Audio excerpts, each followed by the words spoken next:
Hello and welcome to the Total Soccer Show. My name is Daryl Grove and I am not joined by Taylor Rockwell today. At least not until we do the SeatGeek ad read later together on today's show. Today's guest is Aaron Dolores, the founder of Black Arrow FC, a lifestyle brand focusing on the intersection of soccer and black culture. What exactly does that mean, you ask? Well, listen into our conversation and you just might find out. Aaron and I also get into some interesting tangents, including why Arsenal Football Club looms large in black soccer culture, which American city has the most vibrant black soccer culture right now, how MLS teams and US soccer can reach out to black soccer fans, both present and future, and why British pubs aren't always the best way to watch the game. There's a lot here and I hope you enjoy it. Here's my interview with Aaron Dolores of Black Arrow FC. So I have Aaron on the phone. Aaron, thank you for joining me on the Total Soccer Show. And I want to start with the question I'm asking all my guests. Where are you right now? I am in Oakland, California, which is where I was born and raised. Oh, lovely. Okay. So you are the founder of Black Arrow FC. And I've seen it described in your email to me as a brand that is about the intersection of black culture and soccer culture. So what is black soccer culture? Like, what is that intersection? And can you describe it somewhat briefly, and then maybe we'll dig deeper into it? For sure. I mean, I think the most basic way that I kind of explain what we're doing is what the NBA did with hip hop in like the 90s. I'm not sure if you were kind of following along, but I was in a whole other country and I was listening to Britpop. So yeah. Okay. So, you know, it's inserting the same things that you would see in hip hop videos, same things that you're seeing in the NBA, the same thing that you're seeing in fashion, and kind of bringing that forward in soccer culture, which is something that's, very amazing because soccer has so much culture already like built into it. There's so much space in soccer for culture that exists off the pitch. Yeah. So essentially kind of like the same thing that a lot of you other like listeners, I remember listening to Zach Goldman. He's very much was talking about soccer culture in the way that they tell stories and narratives. So we just kind of do that with our own focus. Do you know Zach? Because I feel like he has a similar role in terms of, I mean, I don't know if you describe yourself this way, but I would describe what you do as an influencer. Yeah. Through our brand kind of exists as the influencer, and obviously I run the brand and I created it. But he and I kind of exchanged on Twitter. Actually, after I listened to him on your podcast, I kind of was privy to what he does. So we haven't connected yet, but pretty soon, hopefully. All right, great. So I want to try and get more specific in terms of defining black soccer culture. Like what? Yes. What? It's hard to put your finger on, but there's got to be words to describe it, right? So how do you go about it when someone asks you that question? Yeah. So what's tricky, right, is like when you're talking about your own culture, there's a lot of different perspectives that you could look at it, right? So there's like music and style, and then there's just the history of black people in soccer. Right. That's been a big part of our brand. When I started really getting into it and diving into the weeds, I started finding that a lot of the impact that black people had on the sport wasn't always being covered. It wasn't always being researched. And it's because, the people that were kind of creating this content about soccer were not, as interested in it as black people might be. So, for instance, in the United States, Jackie Robinson, first black player ever. I mean, we know the first time he, laid down a bunt, the first time he hit a home run, everything. Yeah. In soccer, some of the things that black people were doing in the sport were never really properly documented. And we kind of see that in the Arsenal video, for instance. If you wanted to kind of talk about the video we did called Why Black Folks Love Arsenal. Yeah, so I'm really interested in that because when I saw the title of the video, I was sort of like, is that a thing? I didn't know that was a thing. I watched the video and then, even in the video, there's a lot of images. There's Spike Lee in an Arsenal sweater and Snoop Dogg in a jersey and Jamie Foxx in some Arsenal gear. And why do black folks love Arsenal? So when I started researching it, what I found is that it's actually from there's a few different reasons, and it kind of depends on what your perspective is. So most simply here in the United States, Thierry Henry was kind of the first global black superstar that really reached our preview. Right. And so a lot of... This is mid 2000s, right? Yeah, exactly. But then we also find that like Arsene Wenger was one of the first coaches in the Premier League to start a lot of African players. And that, set off a whole wave of fans in various parts of, Africa that were following, the people from Nigeria and Cameroon and, stuff like that. And so this is sort of the era of Kanu and Patrick Vieira, even though he plays for the French national team, has Senegalese heritage, right? So are we talking that sort of Invincibles era of Arsenal? Yeah, exactly. And he's kind of credited with being the first one to play, 7 or 8 of these guys like all at the same time. Prior to that, I think there was still kind of this idea in British soccer that you don't want to play too many, Africans at the same time. That's interesting. So, I was in the UK at the time, and I don't remember that being a conversation. So I wonder if that's like a thing that like people deliberately didn't want to talk about. Is that what we're looking at here? So my perspective from understanding British and black culture in England, it's a little bit different than we have it here in the United States. And I think African Americans have a very kind of unique position and role in race, throughout the globe. Like a lot of things that Martin Luther King and Malcolm X were doing were studied by people all over the world. In England, kind of the idea is more when you talk about race is kind of like everybody's the same. Let's not talk about it. Let's not point out differences. The game is unifying, which is very much true. And I believe that to be the case as well. So for us specifically, when we talk about black culture, it's really just to highlight some of the more interesting things that black folks have done, rather than we're not looking to segregate. It's really just like, hey, this is what we've done. So going back to the idea of the Jackie Robinson type figure, that kind of thing happened in the UK with, I'd give the example of maybe like John Barnes being the first high profile black star, and he had, he suffered some racial abuse, but was also this huge star in the 80s. And it just struck me that one of the reasons we don't have a figure like that in the United States for soccer is that there was no professional soccer league until 1996, right? And I'm not saying there's 100% racial harmony by 1996, but there wasn't the sort of Jackie Robinson era, and there wasn't a soccer player to represent that. I mean, that's my own personal theory that I just kind of came up with. So I really want to sort of offer that up to you and see what you think. Yeah, and it's kind of complicated, right? Because the immigrants that were coming from the Commonwealth from Nigeria and stuff going to London were often there to, kind of experience a better life. And they didn't necessarily have the same experience as African Americans in the United States had historically. Right. So that was also one of the things that kind of makes it a little bit different. And as our brand, we have to be very sensitive as to when we say black culture, that means something different to someone in Nigeria as it does to someone in Ethiopia, as it does to someone in London or Oakland.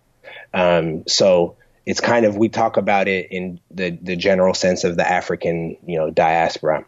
So actually what I'm just realizing is I had honestly assumed before this interview that Black Arrow FC and, the intersection of black culture and soccer culture, I really thought you were just talking black American culture, but it seems like you have a more global perspective on this.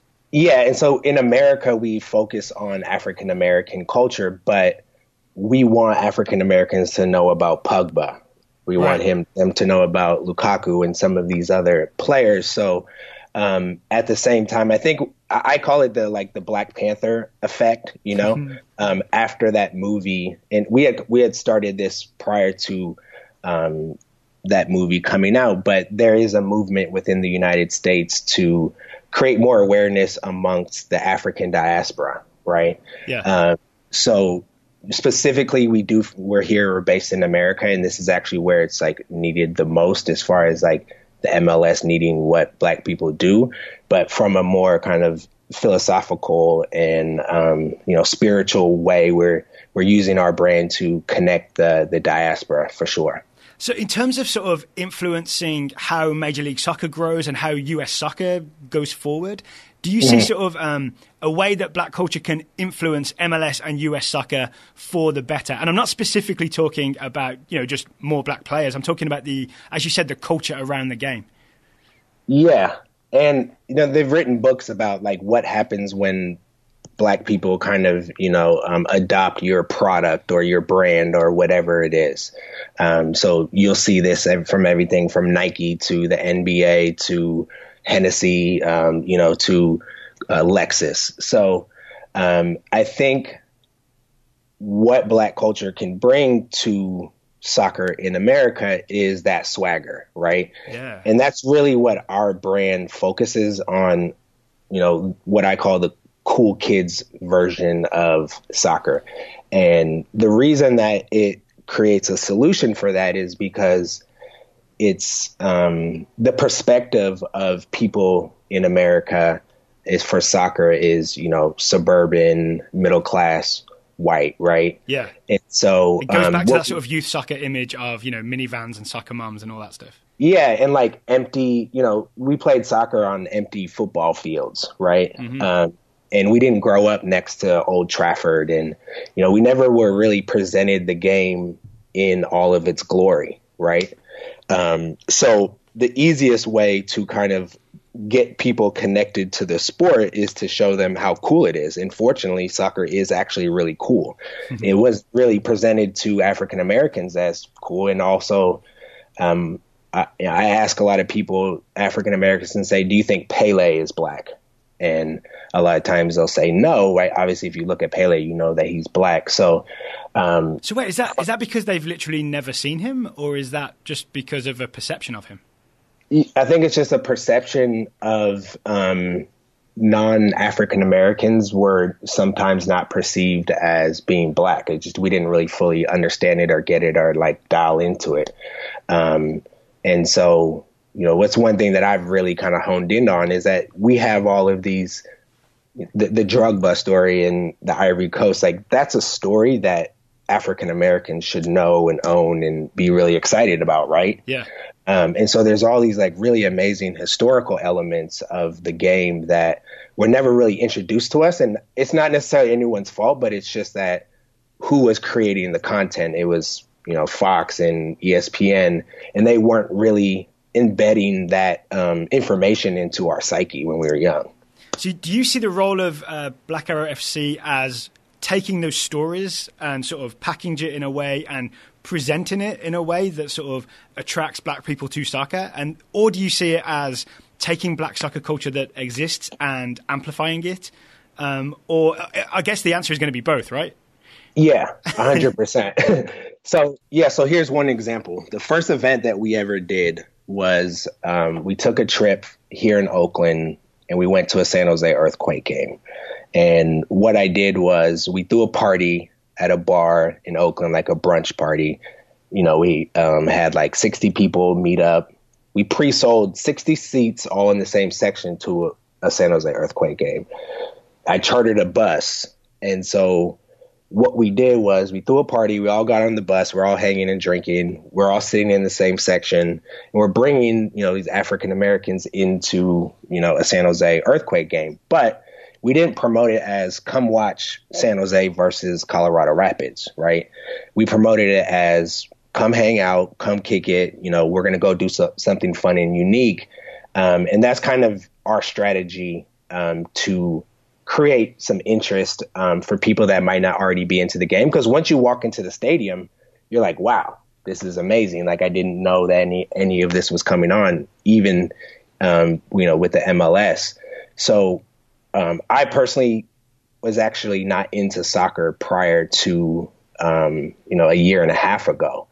And so at first I was kind of nervous of telling people that, but I hold on to my perspective of what is it like to not be into soccer and how do I engage people into the sport? How do I pique their interest without turning them off? Well, that gives you a valuable perspective, right? Because you've seen both sides of it. You've been on the side of now like being into soccer and having that passion for it, but also on the side of someone who maybe needs some persuasion. Yeah, for sure. So what was it for you? Was it a World Cup or like what grabbed you? Yeah, so in 2014, my best friend, we were planning to go to the World Cup actually to just like hang out and party. And we just kind of determined that because we travel a lot that probably would be a tourist trap. So he came up with the idea. He said, look, let's go to Europe and let's time it so that we're in different countries when they have their World Cup game. And so we went to Croatia, we went to Italy, Switzerland, and Germany. And so we landed in Croatia for the first game of the World Cup, which was Croatia versus Brazil, which was pretty interesting. And we were in this small town called Pula, and it's right on the water, right across from Italy. And they have this ancient Roman Colosseum, which happens to be like one of the most intact Roman Colosseums in Pula. And the night before the game, the mayor of this little, kind of beach town decided that they were going to show the World Cup game in this Coliseum. And so, first game of the World Cup, here we are, 4 African-American guys. We all go get Croatia jerseys. We're kind of singing, they're teaching us the songs. We're all decked out. And we kind of just like, for that moment embodied, we were rooting for Croatia. And Croatia actually scored the first goal in that game. The stadium goes off, flares are going off. And like in that moment, you're like, wow, okay. As an American, my first thought was, all right, I was wrong and they were right, but you might have had a different opinion if you had gone to 2014 was Brazil, and you'd gone to the more sort of sanitized, commercialized, sort of fan zone type experience, right? Where I actually don't know the prices, but I imagine it's like $10 for a Bud Light type situation. So it sounds like you made the smart choice of just going to the non-obvious location as your way into the game. And that, to me, that tracks with what you just told me about the trip you organized for the San Jose game. And it makes me think, do you see a way that, say, Major League Soccer or US Soccer could reach out to people they're not reaching out to by taking some sort of non-obvious approach? And are you prepared to offer them some free advice on this podcast? Yes, I am. And, we've kind of been in communication. So in each one of these projects, I contacted the team. I said, here's what we're doing. Right. Okay. We sold tickets to the game. So for me, that was really important to show the MLS like, hey, if with the right approach, they will come. Right. Mm-hmm. And so I think there are, if you are the MLS, you're thinking everything soccer is good. So we do insert a lot of the stories from around the world that are maybe a little bit more interesting and enticing and, popular as a way to just intrigue people to the sport. I think what's interesting about soccer is that like wherever your entry point is never where you stop, right? So It's really just about piquing people's interest. And then it's also about, I think, having a concerted effort to reach out to the community and being able to package your product in a way that is interesting to how we take in content. I think that's more important now than ever. Like, people take in content differently than they did. It used to be everyone just watched, 10 different channels, right? Yeah. And now we're all following different blogs and Instagram things. So people want things that reflect them. So I've actually found the MLS to be very supportive of what we've done. And everybody has really. And, we've been engaging with them in kind of discussions about how can we, do a better job. I started the brand because when I first started, a lot of people were saying, there's a lot of racism in soccer and there's not a lot going on. So what's amazing about soccer is that you can create what doesn't exist. And I don't think that necessarily is true for other sports because there is this culture that exists off the field. So my whole thing was, rather than complain about it, why don't I just create it? And when I first got into it, I thought that my role was to be able to talk more Black people into the sport. When I got into it, really, I found there's actually a ton of Black fans here in the U.S. already, but they just didn't have a way to connect. They weren't finding each other. They weren't getting content the way that they wanted to find it. Their stories and narratives weren't being told. So I actually kind of shifted our focus into creating a magnet for those people. And then I think everybody will kind of follow along with that. More from my interview with Aaron in just a moment. But first, I've got an almost as special guest. He's sitting across from me. His name is Taylor Rockwell. Hello. I don't know why you're saying it like that. I've been here the whole time. I'm just very quiet in this interview. Can you stop breathing? You can hear me breathing deeply in the background. You beat me to it. We spent too much time together. I genuinely don't know at what point we will insert this ad, but I've got to ask you a question that Aaron raises. Have you heard of the Goody Mob? Of course. You have? Okay. Yeah. So you got me beat. CeeLo, man. You got CeeLo's in the Goody Mob? Of course. All right. I think it's just Goody Mob. I don't think you need to add an article there. No, it's not the Goody Mob. Have you heard of Goody Mob? Is what Goody I would Mob. say. Okay. Yeah. Oh, we're not editing this. We're keeping this All in. right, that's fair. This is an ad from... Daryl, you need to get up, get out, and get something. That's what I have to say to you about that. I'm going to get up, get out, and get some SeatGeek. There we go. Today's show is sponsored by SeatGeek. Buying tickets can be complicated and confusing, but there is a better way to buy, and it's with SeatGeek. You just tap on your phone, and the tickets appear. They do indeed. I was looking up some shows. It was not Goody Mob or Outcast. I was looking up Leon Bridges. It's the Goody Mob. Oh, excuse me, and the Outcasts. I was looking up Leon Bridges. He just had a new album come out. He is not coming to Richmond. He's coming to D.C., but you can find his many tour dates, tickets available there. I was also looking at MLS tickets, Seattle, I believe, and Portland playing this coming weekend, but I was more surprised because on May 9th, Daryl Grove. I'm going to assume Seattle Portland is sold out, but SeatGeek would be one of the few ways to find tickets for that game. You can definitely get tickets there. Seattle first, though, going to Toronto FC on May 9th, this coming Wednesday. Why do you say that with a twinkle in your eye? Because tickets are available for $15 on SeatGeek. Is that not insane? That's the past two MLS Cups.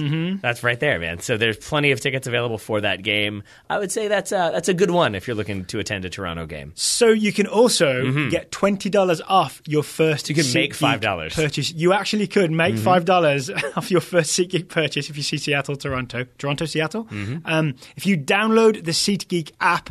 Enter the promo code TSS. Let's enter TSS today for $20 off your first SeatGeek purchase. Thank you to SeatGeek for sponsoring today's program. Now back to Daryl's interview. I will go back to breathing quietly into the microphone.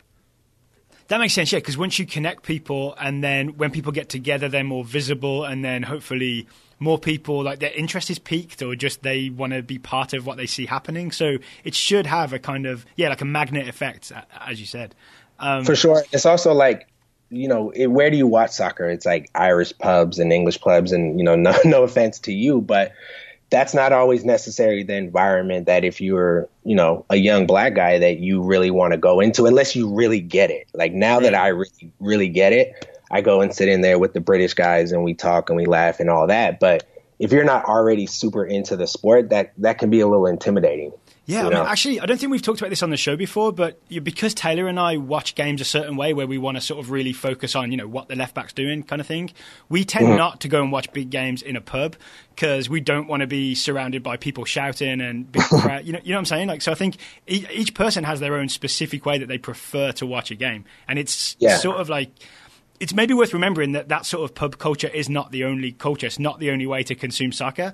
But I do see it being presented as, I think NBC Sports does this with the Premier League, for example. They'll show footage of, here's the Lion's Head pub and they're watching Tottenham or whatever.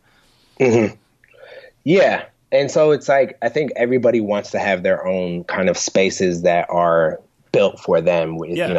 I kind of tap in sometimes to the Barcelona fans and kind of, I go there and Spanish culture and stuff like that. So it's bringing Black people specifically into some of these pubs, I think is not the best way. And so we're kind of like creating our own space, not to segregate ourselves, but to say like, hey, why don't we try this? We can play the music that we like and, during halftime and yeah. So is that about sort of, I mean, are you literally like renting out spaces to do this? Or is this sort of more theoretical, or is this like a practical thing that you're doing a lot? I guess the San Jose example is the concrete example, right? Yeah, and we did the same thing the following weekend in New York. So we brought people to an NYCFC versus Red Bull game. I saw the video. Yeah. And actually NYCFC, shout out to them, they sent one of those double-decker buses to come pick us up at the bar.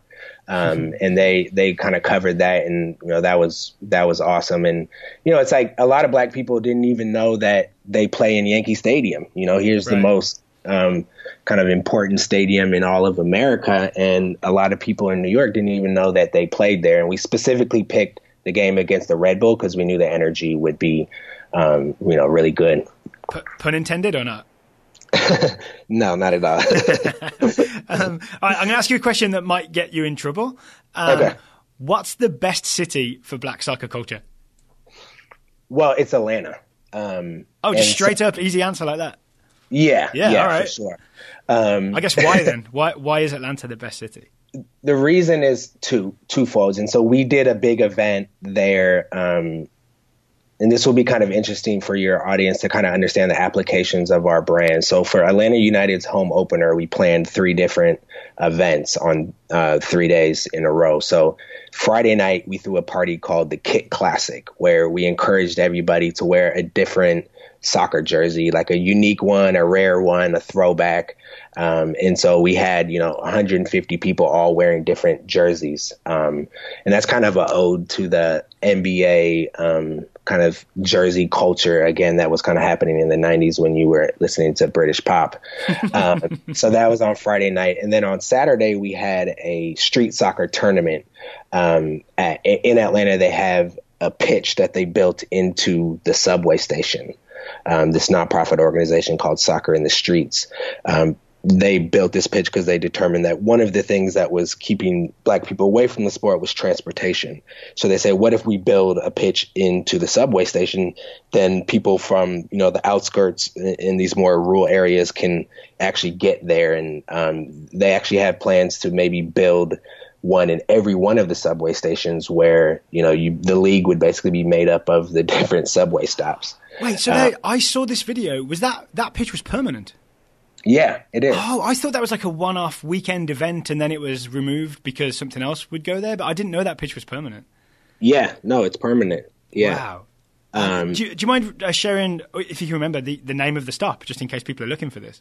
It's the Marta station in Atlanta, and a nonprofit called Soccer in the Streets basically commissioned it. They worked with the city of Atlanta. They worked with Atlanta United, who I think kind of helped fund it.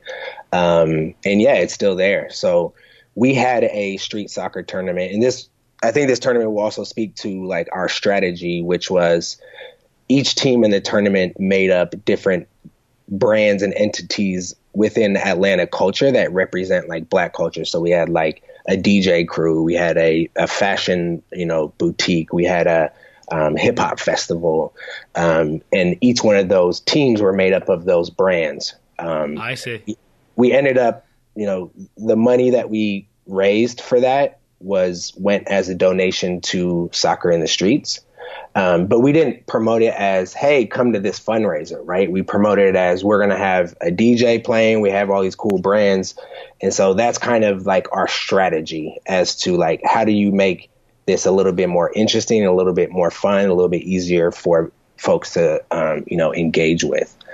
So that went really well. That was on Saturday. And then for Atlanta United's home opener, which was on Sunday, we sold 100 tickets, all in the same section. And we partnered with the Footy Mob, which is their supporters group. And the Footy Mob, if you don't know, that term is a play off of a big hip hop band from Atlanta called the Goody Mob. I did not know that. I'm guessing my co-host Taylor would have known that, but I did not know that. I'm sure he does, or his wife. So that was kind of our weekend long of events and kind of different ways of applying, black culture to soccer.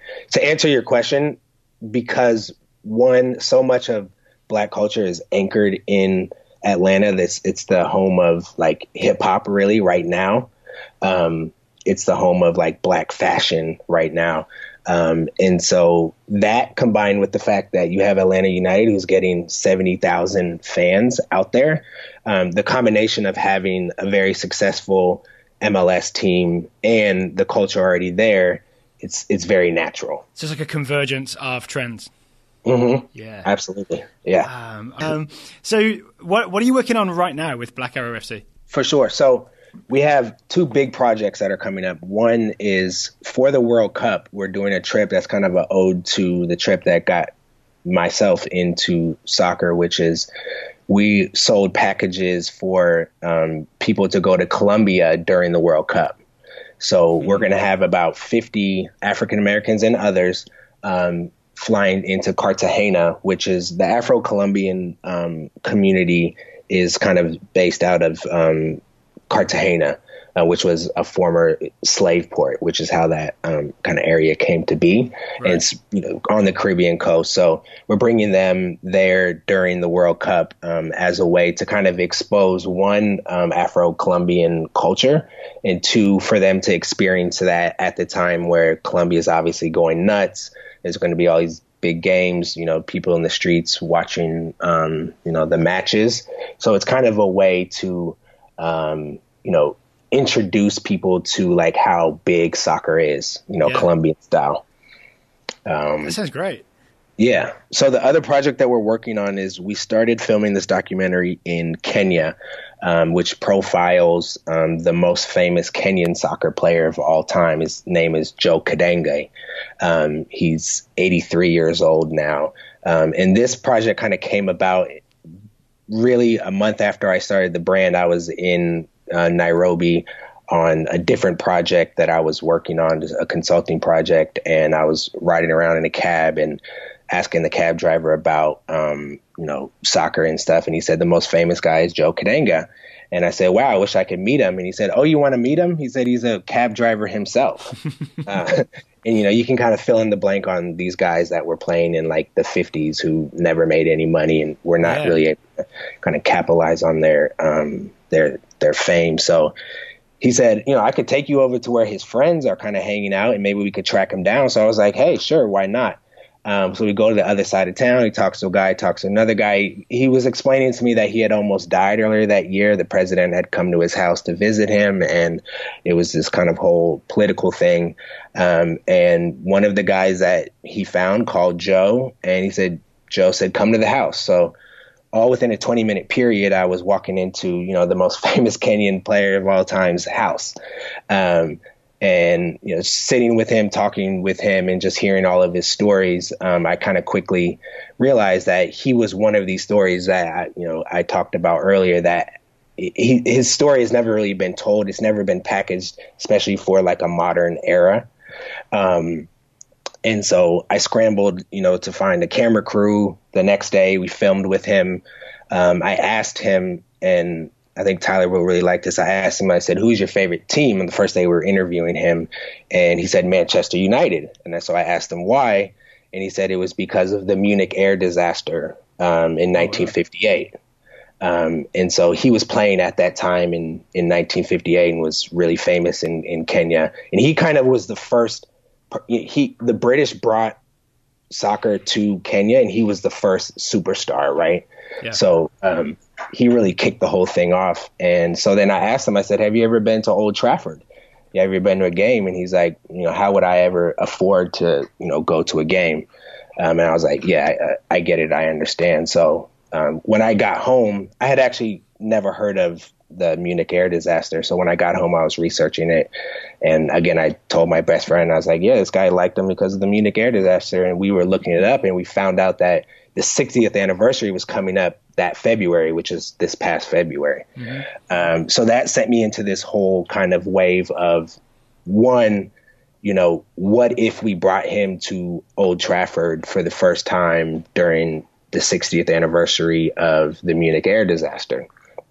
And it was kind of the idea for me personally was like, you watch these documentaries and they're kind of like profiling like these really sad stories, and you're like, you're making a lot of money off of this film. Like, why don't you try to help some of these people? So I went to raise some money. I spent about 3 months trying to get a hold of Manchester United, which is not an easy thing to do. Right. And we heard back from them 2 weeks before the game, and they said, we'd love to, invite him to Old Trafford for the 60th anniversary game. And then the actual ceremony, which was a few days after. So we took his team to the hospital, made sure everything was all right, helped him get his visa, and we flew him to Old Trafford for the first time at 83 years old for the 60th anniversary. Oh, wow. So I think we got into this. I was asking you, what are you working on right now? Does that mean this has not been published yet? It has not been published, but you can see we released some of the early footage just so people can kind of get an idea of what the project's going to look like. So we have like a trailer. Yeah. But it has not been published. We're still editing it. We're still kind of figuring out what is going to be our path to releasing it. Do you have an approximate date? Are we talking like the summer or the fall, or probably the fall or the winter? Yeah. Okay. But a lot of interesting stuff. Him seeing snow for the first time, and on the day of the ceremony, it was actually snowing. Which, if you remember, the reason the plane crashed was because they were trying to take off in snow. So It was a very amazing ceremony, and just a very kind of spiritual, for me, even forget the cameras, to just watch him come into England. Obviously this is the country that colonized Kenya, and just experience his favorite team that he's been supporting for 60 years without ever being, able to go to a game. Wow. Okay. I look forward to that, and I'll make sure to let our listeners know when it comes out. For sure. Okay, final thing I want to ask you about is you said that you had a sort of positive experience with San Jose and with NYCFC and Major League Soccer. Do you have a positive experience with US Soccer, the federation, or is there anything better the federation could do in terms of connecting Black soccer culture with the US Soccer Federation? Yeah, and I think that we haven't really engaged with them yet. I hope that it's going to happen soon. Obviously, we want U.S. soccer to grow. We want the team to win. We want the team to be better, right? Yeah. Two things. I have a little bit of a sensitivity sometimes because there's this, what's driving a lot of the need for Black culture is obviously they're trying to get some better players on the field, right? Which is awesome. It's not necessarily like what our brand is set up. We're not saying, hey, go play soccer so that America could win. Per se. Yeah, you're not like a talent ID and development type setup, right? Right. But from what I'm understanding and reading between the lines, I think that they are, and honestly, I think not making the World Cup really created a lot of demand for our brand and for them to kind of look at these things and say, okay, what's wrong, what's happening. And I do think, I'm not in these conversations, but for what I'm hearing, I do think that they're having a very real conversation about, okay, how do we engage with more African Americans? And how do we do it the right way? I think that's these are obviously big organizations. They need to be strategic. They can't just fly over, the hood and drop off soccer balls. Right. So, I think that what I'm seeing right now in the United States is just a will to engage with African Americans, get them around the sport in all different ways. There's a ton of nonprofits that are working and doing a lot of important work, not just to get people playing, but also to help them get scholarships and using soccer as a way to learn how to, do other more personal things. So I think that it's happening. And what I found with Black Arrow is that they didn't really have a connection point prior to something like what we're doing. And so, for instance, they being US Soccer. Yeah. For instance, a lot of the marketing for all of US Soccer they'll tap into the Hispanic community because there's people in that community that will raise their hands to say, if you spend your advertising dollar here, you're going to see a return on your investment, right? They weren't really seeing that before. They don't want to just engage if there's not a will and there's not an interest, right? So I am very hopeful. I think I think these conversations are happening, and I hope that Black Arrow can be a big part of ushering that along. All right. I hope the same thing. Aaron, thank you for taking the time to talk to me today. Before I say goodbye, is there anything I haven't asked you about that you think is sort of an important subject with black soccer culture? I just want to say that your show played a big role from me coming outside of the soccer culture, needing to learn soccer really quickly and also needing to understand its depth. Your show was the first show that I found, and it was very, very helpful because of the perspective that you guys take is a very holistic perspective. You talk about soccer all over the world, all the way down to, the NASL and stuff like that. And also in soccer, there's often this attitude of a lot of these broadcasters are just like, oh, you should have made that goal because you're making $300 million, right? And that's not really a way to learn. So, right. Yes, there's a lot of other stuff that I would like to talk to your audience about through Black Arrow, but I think more importantly, I want to kind of just credit your show and your perspective, because even as an African American, I'm hearing a lot of things when I'm listening to your show that really help me do my job better. When for the Wolves, the team that you like, when Taylor was saying that he thinks they have a chance because of their jerseys are really cool, I was like, hell yeah. I looked up those jerseys and I was like, those should be everywhere. So, I really credit what your show is doing. And it's very helpful for all of soccer. Oh, wow. So a sincere thank you for that. I promise I wasn't fishing for compliments. I really was just trying to cover more ground. So there is lots more to talk about. I'm hoping we can get you back on the show in the future, if that's okay. Yeah, for sure, man. Anytime. And keep me posted. Will do. Okay, Aaron, thank you so much. And hopefully we'll talk to you again soon. All right. Thank you.